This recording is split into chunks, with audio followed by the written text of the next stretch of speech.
Cold Brewed Martini, 15.4% ABV, vanilla infused vodka, black rum, cold brew coffee, and salted caramel. Hi, I'm Michael Chen, award-winning mixologist and creator of the LAIBA Cocktails. Here is the Cold Brewed Martini. I like a beautiful martini glass for my Cold Brewed Martini. First, add a nice piece of ice inside. This is a cocktail that I recommend shaking. So we're gonna pour it into a shaker. Now, if you don't have a shaker, you can also shake the bottle and pour it over ice.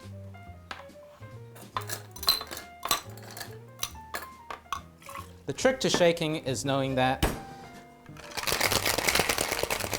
the shaker is nice and cold by the time you're finished.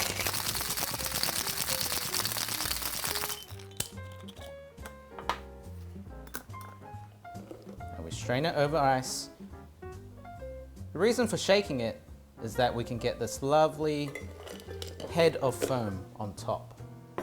Now, if you had a lot of coffee beans at home, you could put 3 coffee beans on top as the garnish, but even without it, it's still super delicious.